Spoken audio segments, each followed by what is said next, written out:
Alright, it is time to look at some TV musings with a top list. It's not Ken, but that's the card I have. Hey everyone, it is Shannon, and I'm super excited to be here today and to share this list with you. I love this time of year in terms of looking at lists, looking back on the year, creating lists, all of that is fun stuff.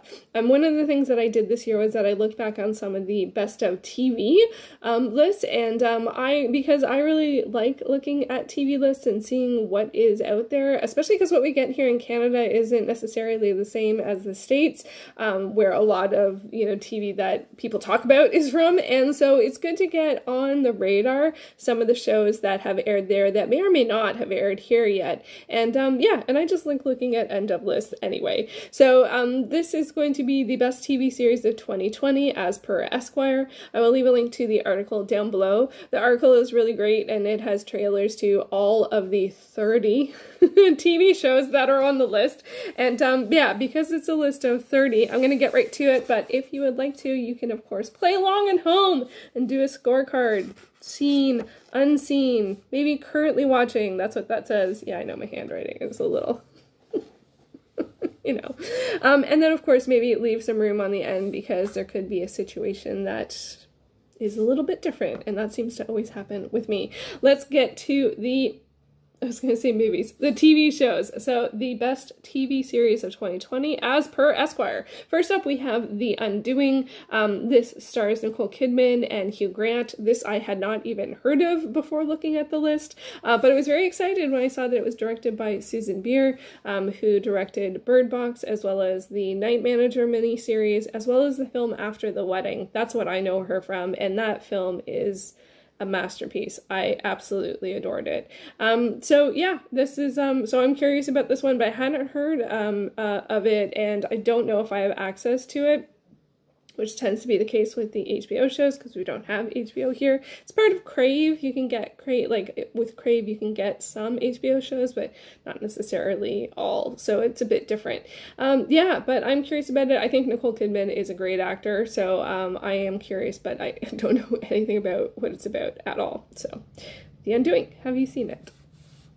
Next up, The Mandalorian. So this is in its second season. It's on Disney+. It's a Star Wars TV show. I am loving it. As I film this, I haven't seen the finale yet, so I will see that before I post this, but I really enjoyed both season 1 and what I've seen of season 2 so far. It's just so exciting to get new Star Wars, especially new Star Wars that's good.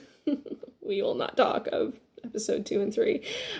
So yeah, Mandalorian, have you seen it? Next up, I have the Great British Baking Show. I always have a hard time. For some reason, I always think one of those words is different. The Great British Bake Off. Because I said it incorrectly. So this is in its 10th season. I don't think these are the hosts right now. This is Mary Berry and Paul Hollywood. I think it has different hosts, but I couldn't find a poster for the current season, which is season 10, so I don't know. Anyway, I haven't watched it in several years, but it is an absolutely wonderful show, especially, I find it very calming, it's very soothing. I think a lot of people watch it for that. There's just, the pace is nice, the people are nice, there's baked goods, like it's really just quite delightful. Here it is available on CBC Gem. I don't know if what they had there, which was currently airing at the end of 2020. I don't know if that's the most recent season. Sometimes we're up to date, sometimes we're not. But yeah, so The Great British Baking Show. Do you watch it? Next up, we have The Queen's Gambit. So this is a new series this year. It's a Netflix original. I haven't watched it. It's one of those ones, like, I should have started it right when, like, it debuted, and then I probably would have stuck with it. I know there was a lot of excitement around it. A lot of people have been talking about chess, but I really thought it was a historical, mainly based on her haircut, to be honest. But then I saw some pictures, I think, when I was looking for something for this, and it doesn't look historical, so anyway, I'm no expert. I haven't watched it. I should watch it. Do you watch it? Do you recommend it? Was it fun? It kind of feels like it's like a long arc, but I also, when I asked someone about it, they're like, just watch it. I was like, oh, mystery. Mystery within a mystery. Okay, The Queen's Gambit. Have you seen it? Next up we have I Know This Much Is True. That was hard to read backwards. So this is an HBO show. It stars Mark Ruffalo in a dual role. And I don't know anything about it, but I love Mark Ruffalo. I think he's a wonderful actor. He has an amazing energy and quite a strong, I feel like he has a great emotional capacity. It's just, I've really enjoyed everything I've seen him in, especially Begin Again. That really, wow. Oh, and then there was one, oh, there was another one. Oh, it's been so long, I can't remember. I can't remember. The Kids Are All Right? Was he in that? I'm trying to remember if he was in that. I can't remember. Anyway, he's a great actor. I hadn't even heard of this one, but now I'm going to keep an eye out and see if there is any availability to watch this one, because it looks like a drama, probably intense, and I'm very curious about it. Next up, we have Away. So this is another Netflix original. This one I think is a science fiction drama. So it's like in space, but I think it's more of a family drama from the image and from sort of the trailers and previews that I've seen. I was surprised I didn't jump in on it again with the Netflix shows. I should just start them when they start, because, you know, once a week has gone by, then there's something new that I feel like I should watch. And then I just tend to roll back to watching whatever I was previously watching. It's weird. Does that happen to anyone else? Anyway, so yeah, I'm curious about this one. I have heard pretty good things. And it's science fiction, and I haven't seen Hilary Swank in, like, I haven't seen her anything recently. But I love the core. I really did. I love that. Like, some of the philosophies in the core. That movie meant a lot to me. I know it just seems like a disaster, you know, ish actiony movie, but I really liked it. I really liked that. And she was I don't know if you'd say she was the lead. I'm getting off topic because it's more of an ensemble cast. Okay, Shannon, focus. Next up we have, okay, so Pen 15, I think, is what the title of this.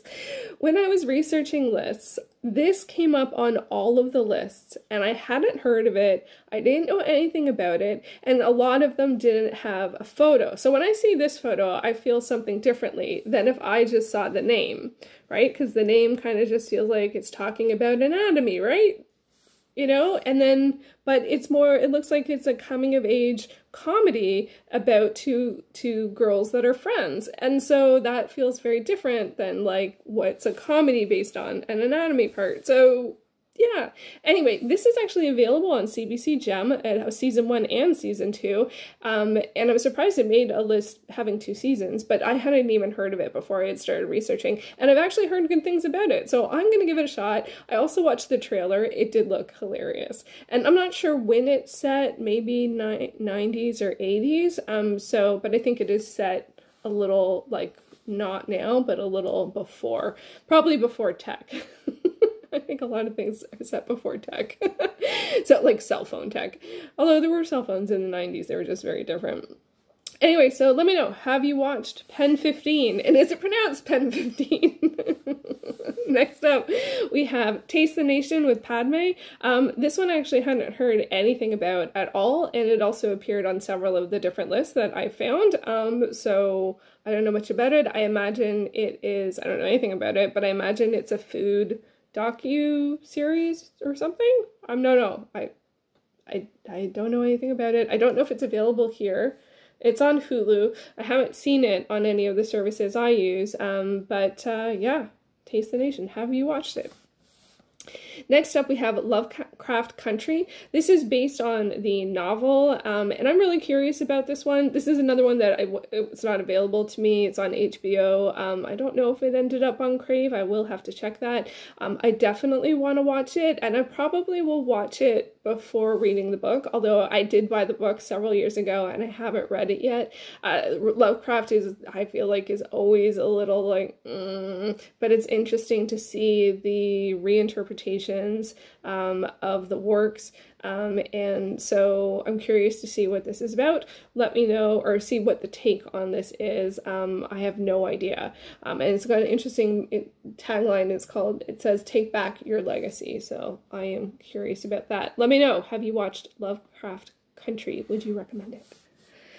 Next up, we have Mythic Quest. This is another one that I only found up on lists, and it is on Apple TV Plus, which I think is a new streaming service this year or maybe late last year. It's obviously associated with Apple. This is a this is a workplace comedy, a workplace quarantine comedy. I guess actually it would be a quarantine workplace comedy. So I don't know if they thought of this idea after COVID hit or if it was in the works before or they tailored it to that. I have no idea. When did it come out? Does it say?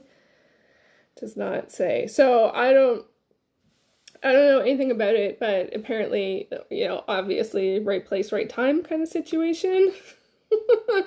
But I don't have Apple. I'm not an Apple person, and so I don't have Apple TV Plus or non-plus.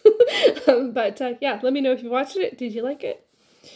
Then we have Dead to Me. So this is another Netflix original series. It stars Christina Applegate, and it's where is it? It is I can't remember.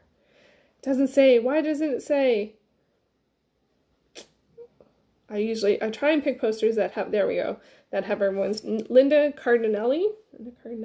So, and Christina Applegate. I think it's a dramedy or a dark comedy. I'm not sure with the title. I'm not sure if there's a paranormal element or maybe it's more of a thriller. I'm not sure. It is on my radar. It is one that I want to watch. But I just haven't had the sort of like looking for something that feels like this tone, but I'm also kind of inferring what this tone is. So let me know. Have you watched Dead to Me? Have you watched the most recent season? Did you enjoy it? Let me know.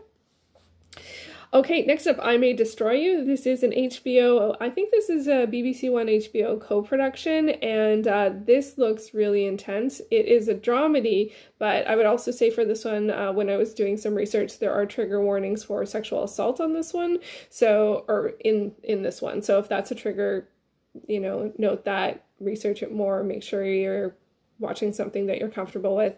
But it also, the article indicated that, like, keep an eye on this one for award season too, and that it's just really, really good. So I don't know, like that's really intense. So I'm not sure if I would be up for watching it, but I am curious about it. And this one actually is another one so far as I've seen not available. But you know, you never know when something's going to pop up on another service. So yeah, might keep my eye out for that one, I May Destroy You. So let me know. Have you watched it? Have you heard of it? What have you heard? Okay, this one is a shocker. I'll Be Gone in the Dark. I had no idea that there was a TV series. I feel so sidelined. Like, I can't, like, how did this not come up? This is maybe based on the Michelle McNamara true crime novel that came out, was it last year or the year before? Everyone was talking about it last year. I feel like everyone but me was reading it. I don't read true crime, so I wouldn't have read it anyway, but it was just so everywhere. But yeah, HBO did, I guess, a 6-part documentary series, in June, so it's been a while. I don't know. So anyway, I didn't know anything about this one. Let me know. Have you watched it? Have you read the book? Because honestly, I seriously feel like I'm the only person who hasn't. So yeah, so again, that feel intense and challenging content in this one as well, I imagine. And then, okay, so next up, more HBO, Perry Mason. I had heard that this was being redone, but HBO don't have access. It's, who's it starring? Matthew Rhys. So this one I will keep my eye out for. I don't know if it's more episodic versus procedural, or one case a week. That was I imagine from what I remember from other people watching Perry Mason. I think that was, you know, the whole thing, that like it was about one case a week, I think. I don't think it was a longer plot. So I'm curious if they're going to stick to that format or do something different. I don't know. So I actually didn't know this came out this year. I didn't even know that. Okay, on to something at least I had heard of. So then we have The Great. This is historical piece, historical drama, based on Catherine the Great. Elle Fanning plays Catherine the Great, and then it also stars Nicholas Hoult. This is on Amazon Prime here in Canada, so have access to it, yay! But never decided to pick it up. I think from the title, I actually didn't know who it was based on, or if it was based on a historical figure, so I don't know. Now it's more on the radar, so maybe I will check it out. But at least I had heard of it. Next up, Cheer. This is another docu-series that follows a cheerleading squad or troop or group. I'm not sure what the right term is. And yeah, this one's on Netflix. This has been on my radar all year. It debuted in January. I have meant to watch it all year, and it just didn't make it. I can't believe it. I think it was renewed for a second season, and it's only like 6 episodes or something, so I am shocked that I never got to it, but there's not a lot of time left in this year. I don't think I'll make it, but maybe it'll go on the roster for next year. Let me know. Did you watch it? Okay, and then we have another Netflix original. So this is The Last Dance, and this is another docu-series, and so this is based on the Chicago Bulls and Michael Jordan. So it's the untold story of Michael Jordan and the Bulls dynasty. I was going to say legacy. This has definitely been on my radar. I do like sports, and I'm very curious about this. Very curious, and I've heard good things about it, so I don't know. I can't believe it's another. I think it was on my list for sure. I have many different lists, but yeah, it's on Netflix, so I should just watch it, right? I should just watch it. Did you watch it? Next up, Normal People. So this is a drama. It's based on the novel, I think, by Sally Rooney. I have only heard good things about this, like very, very, very, very strong recommendations. It's a drama. It's on CBC Gem here in Canada, and I'm shocked that I haven't watched it. I really should watch it. It's supposed to be excellent, and the acting is apparently excellent. Like, everything is excellent, so this definitely is on my TBW, my to-be watch list. I definitely want to watch it. What We Do in the Shadows. So this is on FX in the States, probably here too. We have FX, but again, doesn't always show the same stuff. And so this is, it's in its 2nd season, I think, this year, and it's based also the same, I think it's the same-ish story, or at least starts at the same starting point as the film. The film I have seen, it is hilarious, highly recommend it. The only reason I haven't watched this is because I don't have access to it. If I had access to it, I would definitely watch it. It's a sort of like vampire comedy, at least if it's similar to the film. It's a household of like vampire roommates, and it's a comedy, and it was hilarious. It was hilarious. So I definitely want to watch this one. It's just about being able to get access to it. Next up, we have We're Here. This is another HBO show. This stars 3 drag queens, I think, who go to their, what does it say? The Serving Change One Small Town at a Time. And I think they host a drag, oh, this says it's a movie. No, it's a series. Is it? It says it's Bob the Drag Queen. How did I not know? Well, I don't have access to it. I love Bob the Drag Queen. Purse first. So anyway, so this, I think they go to 3 different, they say towns? Small town at a time, and I don't know if they do drag shows or competitions, so I don't know. Definitely want to watch this. Again, it's just about access, so I'm curious about that. And yeah, and I was happy to see it. The first I heard about it was on the list, so there we go. Next up, we have Upload. This is an Amazon original, and it's got a tech digital something. I don't know if it's virtual reality. That's what it feels like from this visual. And I've heard good things about this one. This one started earlier this year. It says so in May, and I always meant to watch it, and I didn't. I should have. It's a more of a comedy. Does it say comedy? From Greg Daniels, who brought you The Office and Parks and Rec. So I imagine it would be comedy. So yeah, Upload. It's on my list. I should have done the list of which ones of these are on my list. Next up, we have Mrs. America. This stars Cate Blanchett. It's on FX and Hulu, and I don't know anything about this one, like, at all. The first time I had heard of it was when I was doing this research. As far as I know, it doesn't air here in Canada. I definitely haven't seen it on regular TV anywhere. So I don't know anything about it at all. So, at all. The article indicated that it was, or was trying to be, a feminist show, so that is of interest to me. But again, I don't know anything about it. Have you watched it? Did you enjoy it? Let me know. Next up we have Tiger King. This has a longer title than that, doesn't it?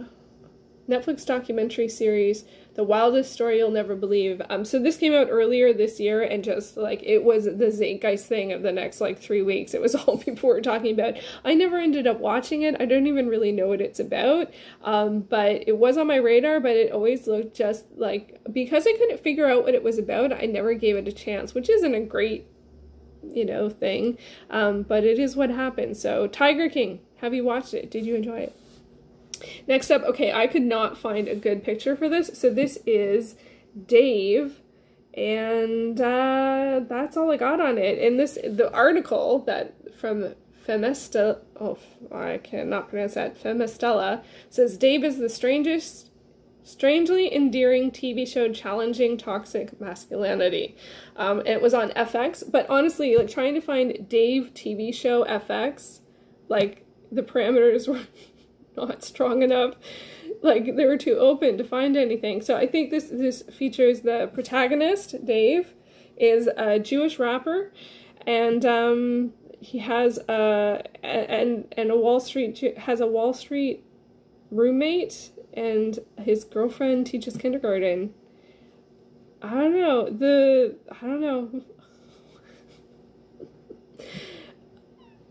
Don't know anything about it. So there you go. Another one I know almost nothing about, Devs. This is also on FX. Man, FX had a lot of shows this year. Is it? I think it was FX. This one was another one that was really hard to get a poster for. Devs. I think it stands for developers. I think it is a cyber thriller type of show, tech related, privacy versus expansion, or, you know, that kind of idea. Not sure. Could not find a lot of information about it, and don't have access to it. Hadn't heard of it, so it goes on the hadn't heard of it list. Next up, a show that I had heard of, The Good Place. I think this is literally the only show that's on regular network television, which tells you a lot about TV these days. And this, I think, switched over to Netflix. Don't quote me on that. I'm not 100% sure. But so this stars, oh my gosh, I'm like Veronica Mars.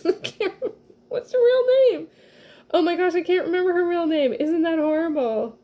Okay, well, we're just gonna have to roll with that. Yeah, this one's on Netflix here in Canada. I don't know if they have the most recent season. No, I think it was airing on CBC or NBC. I think it was. And she accidentally ends up in heaven instead of hell.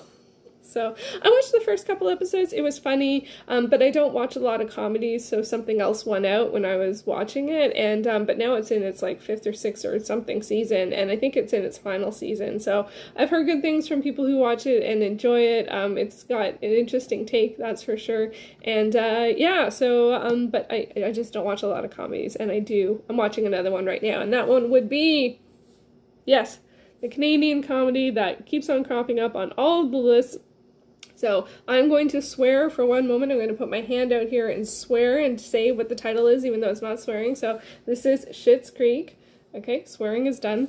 And it's amazing. I love it. I am currently in the 2nd season, although the entire series has wrapped. And it is so good. And I'm just so thrilled that other people are watching it as well. I'm just so happy when other people watch Canadian television. I am definitely a late adopter to this one. I ended up starting to watch it when it ended up getting all of the Emmy nominations last year, or this year, still this year. And I think it won 4 to 6 of the big ones, like show, writing, and acting. So it won a lot. They accepted the awards at Casa Loma, I think, and it was awesome to see the speeches. So yeah, that is that one. So we're almost done. Next up we have Hunters on Prime. This one I think is I don't know if it's an alternate history idea. I think it's set in the 70s, but there's some connection to World War II. I couldn't, honestly, there were so many commercials for this, and I don't know what I was watching that had so many commercials for this. It actually put me off watching it because I was just like, I don't want to see that again. I don't want to see that commercial ever again. And so that unfortunately made me not even consider watching it. Although it has Logan Lerman in it, which I didn't know he wasn't in the one commercial I saw a million times. So it's on Prime here in Canada. It looks like a thrillery, action-y show. I don't know too much about it though. And next up we have The Outsider on HBO. This is based on the Stephen King novel. This started, I think, really, really earlier in the year. Yeah, January 12th. I'm curious about this. It's got a supernatural, creepy vibe. It's based on a Stephen King novel. I will definitely watch this if it ends up being available on any of the services I watch. So that's just about availability. And then last up, The Circle on Netflix. So this is a Netflix original show, and there's the American version, there is a Brazilian version, and there also is a version in France. I have watched the one in the France version, and I did quite enjoy it. I started the Brazil version, but I only got a couple of episodes in, and I didn't watch the American version. But that's the last one on the list. So let me know, how did you do? I actually did horribly, as you can probably tell from that list. I'm currently watching two shows, The Mandalorian and the Canadian comedy. I won't swear again, you know which one it is. I sort of watched The Circle because I've watched like 1.5 of the 3 versions out there. I started but never finished The Good Place, and then there's 17 that I haven't seen, 9 that I had never heard of, 9 out of 30. I feel like I'm losing my touch on TV here. And then out of the 17 unseen series, there are 8 that were on my radar that I do want to watch and that are available. And that includes Upload, Normal People, The Last Dance, Cheer, Dead to Me, Pen 15, Away, and The Queen's Gambit. And I guess the Great British Bake Off is one that I've seen some of, so that goes into that I'm sort of seen too, and I'm currently watching too, which brings my unseen down to 16. So anyway, but that was a lot of TV. Let me know how you did. How many have you watched? How many are you, do you want to watch? Is there one in particular that stands out as a favorite? I was really surprised at how many of the TV lists I found had so few shows that weren't simply streaming services. To be honest, even though this one is very HBO heavy, most of the other ones feel like HBO only. So that's really weird, especially for here in Canada, when it's like it may or may not show up on Crave, which is a subscription service, and it is a cable channel as well, but they have a streaming service where you can watch. It's how people watch Game of Thrones. That's what I'm trying to say. But it's also a channel, the Movie Network. No, Crave is the app, the Movie Network is the channel. They might have rebranded since the last time I looked. I haven't watched regular TV for ages. I watch everything on Antenna. So almost none of the shows that I regularly watch or ended up as my favorites were on this list. So that just shows you TV is very different these days than it used to be. And I don't know how I feel about that. I'm a little weirded. Actually, I'm a little weirded out at how many of the best shows are on specialty channels or streaming services that especially not even necessarily are available here, like Hulu. So it's just so weird. But for me, I do like to just like make a list of the ones that I am curious about, and when they show up on services, then you can watch them. And actually a lot of them are also available sometimes to purchase, you know, obviously on DVD or Blu-ray, or through Google Play or iTunes. If they're on almost any channel in Canada, they are also available that way. But a lot of these weren't on my radar at all, like Mrs. America, you know, What We Do in the Shadows. I would love to see that. Like, that would just be so fun. So that would be my one that I'm really, really looking for. And yeah, so let me know how you did. I feel like I did horribly. But, you know, hopefully that just means much more to enjoy at a later date. Who knows? Maybe it'll turn into some kind of TV challenge next year. Who knows? No promises there, because I have another idea for that. I have lots of ideas for that. Anyway, thank you for sticking with me all the way to the end. This was a bit rambly and definitely longer than I meant for it to be, but sometimes that is what happens. So thank you so much for watching.